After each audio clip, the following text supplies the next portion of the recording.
Hey Leah, so if there's an award for best discussion board, most clever discussion board, you win hands down. I absolutely loved the examples that you gave.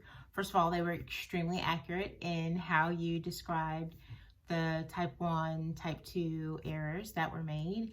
And I also even feel like they gave a really good visual for how we can honestly make those errors in terms of being a novice researcher, thinking a little bit too highly of our research, and then wanting to also think about how that can be challenging. You know, if we're in a situation where we do have a type 1 error that happens frequently, you know, we can reduce the opportunity to have a type 1 error by having a lower p-value, but then that also puts us in the risk of having a type 2 error. So there is this kind of fine line. But a type 1 error in the long run, as I'm reading and learning, you know, part of the biggest challenge of that as I continue to look here is it can lead us to a situation where a difference really, or we're less likely to see that there really is a difference that needs to be made.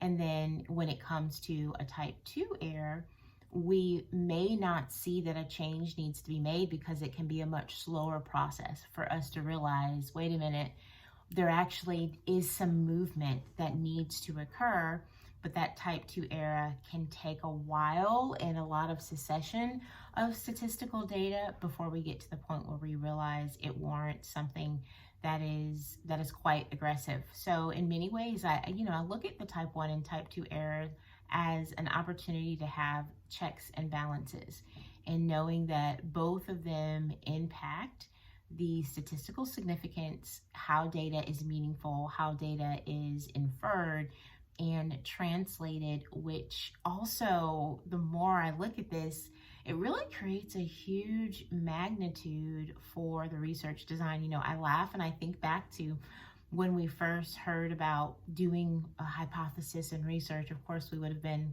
a lot younger, and doing a research design seemed so simple with all of those steps.